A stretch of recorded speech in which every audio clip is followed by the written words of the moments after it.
Hi ಎಲ್ರಿಗೂ ನಮಸ್ಕಾರ. ಇದು ನಮ್ಮ ಮಂತ್ರಾಲಯ ಟ್ರಿಪ್ನ ಕಂಟಿನ್ಯೂಯೇಷನ್ ವ್ಲಾಗ್. ನಾವು ಮಂತ್ರಾಲಯದಲ್ಲಿ ದರ್ಶನ ಮಾಡಿಕೊಂಡು ಪೂಜೆ ಎಲ್ಲ ಮುಗಿಸ್ಕೊಂಡು ಅಲ್ಲಿಂದ ಪಂಚಮುಖಿ ಆಂಜನೇಯ ದೇವಸ್ಥಾನಕ್ಕೆ ಹೋದ್ವಿ. ಅಲ್ಲಿಂದ ಇದು ಬಂದುಬಿಟ್ಟು ಒಂದು ಆಲ್ಮೋಸ್ಟ್ ಒಂದು 20 to 30 ಮಿನಿಟ್ಸ್ ಆಗ್ಬೋದಷ್ಟೇ. ಈ ಪಂಚಮುಖಿ ಆಂಜನೇಯ ದೇವಸ್ಥಾನದ ಹಿಂದೆ ಇನ್ನೊಂದು ಲಕ್ಷ್ಮೀ ದೇವಸ್ಥಾನ ಇದೆ. ಆ ಲಕ್ಷ್ಮೀ ದೇವಸ್ಥಾನಕ್ಕೆ ಹೋಗಿ ಮತ್ತು ಪಂಚಮುಖಿ ಆಂಜನೇಯ ದೇವಸ್ಥಾನಕ್ಕೆ ಹೋಗಿ ದರ್ಶನ ಮುಗಿಸ್ಕೊಂಡು ಬಂದ್ವಿ. ಇದು ಅಷ್ಟೇ ಸ್ವಲ್ಪ ಬಿಸಿಲಿತ್ತು ಅಲ್ಲಿ. ನಮಗೆ ಇಲ್ಲಿ ವೆದರು ಅಲ್ಲಿ ವೆದರು ತುಂಬ ಡಿಫ್ರೆನ್ಸ್ ಆಯಿತು. ಸೊ ಹಾಗಾಗಿ ನನ್ನ ಮಗಳನ್ನೆಲ್ಲ ಸ್ವಲ್ಪ ಡ್ರೆಸ್ ಎಲ್ಲ ಚೇಂಜ್ ಮಾಡಿ ಸಮಾಧಾನ ಮಾಡಿಸ್ಕೊಂಡು ಕರ್ಕೊಂಡು ಹೋಗ್ತಾ ಇದ್ದೀವಿ. ಇನ್ನು ಮಿಕ್ಕಿದವರೆಲ್ಲ ಆಲ್ರೆಡಿ ಹೋಗಿ ದರ್ಶನ ಮಾಡ್ಕೊಂಡಿದ್ರು. ನೋಡಿ, ಪಂಚಮುಖಿ ಆಂಜನೇಯ ದೇವಸ್ಥಾನದಲ್ಲಿ ಏನಂತ ಹೇಳ್ತಾರೆ, ಕಪಿಗಳ ಸಂಖ್ಯೆ ಜಾಸ್ತಿ ಇರುತ್ತೆ. ಕಪಿ ಅನ್ನಬಾರ್ದು, ಆಂಜನೇಯ ಅನ್ನಬೇಕು ಅಂತ ಅಂದ್ಬಿಟ್ಟು ಹೇಳ್ತಾರೆ. ಆ್ಯಂಡ್ ಅಲ್ಲಿಂದ ನಾವು ಬಿಚ್ಚಾಲೆಗೆ ಹೊರಟ್ವಿ. ಬಿಚ್ಚಾಲೆಯಲ್ಲಿ ರಾಯರ ಏಕಶಿಲಾ ಬೃಂದಾವನ ಇರೋದು ಬಿಚ್ಚಾಲೆಯಲ್ಲಿ. ಸೊ ಹಾಗಾಗಿ ರಾಯರ ದರ್ಶನಕ್ಕೆ ಬಂದವರು, ಮಂತ್ರಾಲಯಕ್ಕೆ ಬಂದವರು ಬಿಚ್ಚಾಲೆಗೆ ಹೋಗಬೇಕು ಅಂತ ಹೇಳ್ತಾರೆ.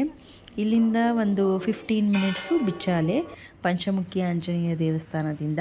ನೀವೇನಾದರೂ ಪ್ರೈವೇಟ್ ವೆಹಿಕಲಲ್ಲಿ ಹೋಗಿಲ್ಲ ಅಂತ ಅಂದರೆ ನೀವು ಆಟೋ ವ್ಯವಸ್ಥೆನೂ ಇರುತ್ತೆ. ಅಲ್ಲಿಂದ ಆಟೋಲ್ಲೂ ಕೂಡ ನೀವು ಅಲ್ಲಿಗೆ ಹೋಗ್ಬೋದು. ಮತ್ತು ಇಲ್ಲಿ ಫೇಮಸ್ಸು ಬದನೆಕಾಯಿ ಬಜ್ಜಿ.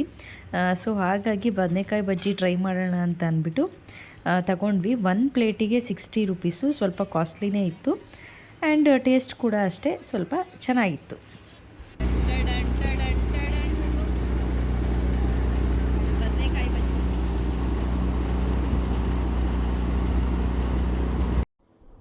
ಬಿಚ್ಚಾಲೆ ಬಂದುಬಿಟ್ಟು ರಾಘವೇಂದ್ರ ಸ್ವಾಮಿಯವರ ಮಂತ್ರಾಲಯದಿಂದ 20 ಕಿಲೋಮೀಟರ್ ದೂರದಲ್ಲಿದೆ. ಏನಕ್ಕೆ ಬಿಚ್ಚಾಲೆನ 2ನೇ ಮಂತ್ರಾಲಯ ಅಂತ ಕರೀತಾರೆ ಅಂತ ಅಂದರೆ, ರಾಘವೇಂದ್ರ ಸ್ವಾಮಿಯವರ ಭಕ್ತರಾದಂತಹ ಅಪ್ಪಣ್ಣಾಚಾರ್ಯರು ಪ್ರತಿದಿನ ಕೂಡ ಬಿಚ್ಚಾಲೆಯಿಂದ ಮಂತ್ರಾಲಯಕ್ಕೆ ಹೋಗಿ ರಾಯರನ್ನು ಪೂಜೆ ಮಾಡ್ತಾಯಿದ್ರು. ಹೀಗಿರುವಾಗ ಒಂದಿನ ರಾಯರು ಅಪ್ಪಣ್ಣಾಚಾರ್ಯರ ಕನಸಿನಲ್ಲಿ ಬಂದು, ಯಾಕೆ ಇಷ್ಟು ಇಲ್ಲಿಂದ ಅಲ್ಲಿಗೆ ಯಾವಾಗಲೂ ಓಡಾಡಬೇಕಾಗತ್ತೆ, ಹಾಗಾಗಿ ನೀವು ಇಲ್ಲೇ ಒಂದು ನನ್ನ ಬೃಂದಾವನವನ್ನು ನಿರ್ಮಿಸಿ ಅಂತ ಹೇಳಿದಾಗ ಕನಸಿನಲ್ಲಿ, ಆವಾಗ ಅಪ್ಪಣ್ಣಾಚಾರ್ಯರು ಅಲ್ಲೇ ಅಂದರೆ ಬಿಚ್ಚಾಲೆಯಲ್ಲಿ ರಾಯರ ಒಂದು ಏಕಶಿಲಾ ಬೃಂದಾವನವನ್ನು ಮಾಡ್ತಾರೆ. ಸೊ ಒಂದು ಸಲ 2009ರಲ್ಲಿ ಪ್ರವಾಹ ಬಂದಾಗಲೂ ಕೂಡ ಇಡೀ ಬಿಚ್ಚಾಲೆ ಗ್ರಾಮ ಕಂಪ್ಲೀಟು ಮುಳುಗೋಗಿತ್ತು ಅಂತಲೇ ಹೇಳ್ಬೋದು. ತುಂಗಭದ್ರಾ ನದಿ ದಡದಲ್ಲಿ ಈ ಏನಂದರೆ ಏಕಶಿಲಾ ಬೃಂದಾವನವನ್ನು ನಿರ್ಮಿಸಿದ್ದಾರೆ. ಖಂಡಿತವಾಗ್ಲೂ ಅಲ್ಲಿ ಹೋದರೆ, ಈಗ ಮಂತ್ರಾಲಯದಲ್ಲಿ ಸ್ವಲ್ಪ ಕ್ರೌಡ್ ಎಲ್ಲ ಜಾಸ್ತಿ ಇರೋದರಿಂದ ಸ್ವಲ್ಪ ನಮಗೂ ಕೂಡ ನೋಡೋದಕ್ಕೆ ಒಂದು 5 ಸೆಕೆಂಡ್ ಒಳಗೆ ಕಳಿಸ್ಬಿಡ್ತಾರೆ. ಬಟ್ ಇಲ್ಲಿ ಹೋದರೆ ತುಂಬ ಪ್ರಶಾಂತವಾಗಿರುತ್ತೆ. ನೆಮ್ಮದಿಯಾಗಿ ಕೂತ್ಕೊಂಡು ನಾವು ನೋಡಿಕೊಂಡು ಧ್ಯಾನ ಮಾಡಿ ಬರ್ಬೋದು.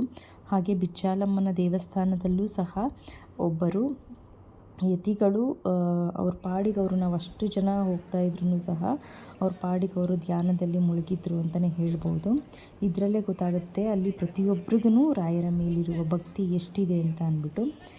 ಬಿಚ್ಚಾಲೆಯಲ್ಲೂ ಸಹ ಬಿಚ್ಚಾಲಮ್ಮನ ದೇವಸ್ಥಾನ ಇದೆ. ಅಲ್ಲಿ ಹೇಗೆ ಮಂಚಾಲಮ್ಮನ ದೇವಸ್ಥಾನ ಇದೆ, ಇಲ್ಲಿ ಬಿಚ್ಚಾಲಮ್ಮನ ದೇವಸ್ಥಾನ ಇದೆ.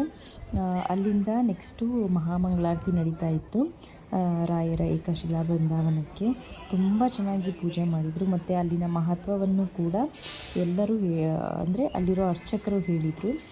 ಇಲ್ಲಿಂದ ಅಪ್ಪಣ್ಣಾಚಾರ್ಯರ ಮನೆ ಇದೆ ಸ್ವಲ್ಪ ದೂರದಲ್ಲಿ, ಆನ್ ದ ವೇನೇ ಸಿಗುತ್ತೆ ಹೋಗ್ತಾ. ಅಲ್ಲೂ ಸಹ ಅಪ್ಪಣ್ಣಾಚಾರ್ಯರು ರಾಯರಿಗೆ ಚಟ್ನಿ ರುಬ್ತಾ ಇದ್ದದ್ದು ಕಲ್ಲು ಎಲ್ಲದನ್ನು ನೋಡ್ಬೋದು. ದೇವರ ವಿಗ್ರಹನ ಇಟ್ಟು ಪೂಜೆ ಮಾಡ್ತಾ ಇದ್ದಾರೆ. ಅಲ್ಲಿ ಆಂಜನೇಯ ಸ್ವಾಮಿ ಮತ್ತು ನಾಗದೇವರ ವಿಗ್ರಹನ ಇಟ್ಟು ಪೂಜೆ ಮಾಡ್ತಾ ಇದ್ದಾರೆ. ನೋಡಿ, ನದಿಯ ದಂಡೆಯಲ್ಲೇ ಇರುವಂತಹ ಒಂದು ಏಕಶಿಲಾ ಬೃಂದಾವನ ಅಂತಲೇ ಹೇಳ್ಬೋದು.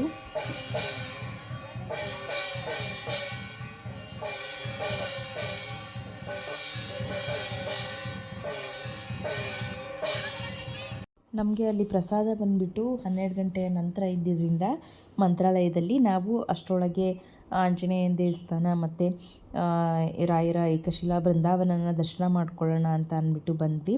ಸೊ ಆವಾಗ ಬಂದಾಗ ನಮಗೆ ಮಂತ್ರಾಲಯದಲ್ಲಿ ಪ್ರಸಾದ ಸಿಗಲಿಲ್ಲ ಅಂತ ಅಂದ್ರೂ ಸಹ 2ನೇ ಮಂತ್ರಾಲಯ ಆದಂತಹ ಬಿಚ್ಚಾಲೆಯಲ್ಲಿ ಪ್ರಸಾದ ಸಿಕ್ತು.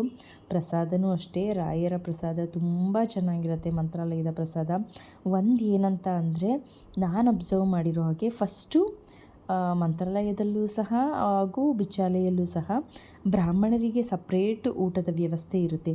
ಮೊದಲು ಬ್ರಾಹ್ಮಣರ ಊಟ ಆದ ನಂತರ ನಮಗೆ ಭಕ್ತಾದಿಗಳಿಗೆ ಊಟ ಕೊಡೋದು. ಯಾಕೆ ಡಿಫ್ರೆನ್ಸಿಯೇಷನ್ ಅಂತ ಅಂದ್ಬಿಟ್ಟು ನನಗೂ ಕೂಡ ಗೊತ್ತಿಲ್ಲ. ನಿಮಗೆ ಯಾರಿಗಾದರೂ ಯಾಕೆ ಡಿಫ್ರೆನ್ಸಿಯೇಷನ್ ಅಂತ ಗೊತ್ತಿದ್ದರೆ ಕಮೆಂಟ್ ಮಾಡಿ ತಿಳಿಸಿ. And thank you for watching.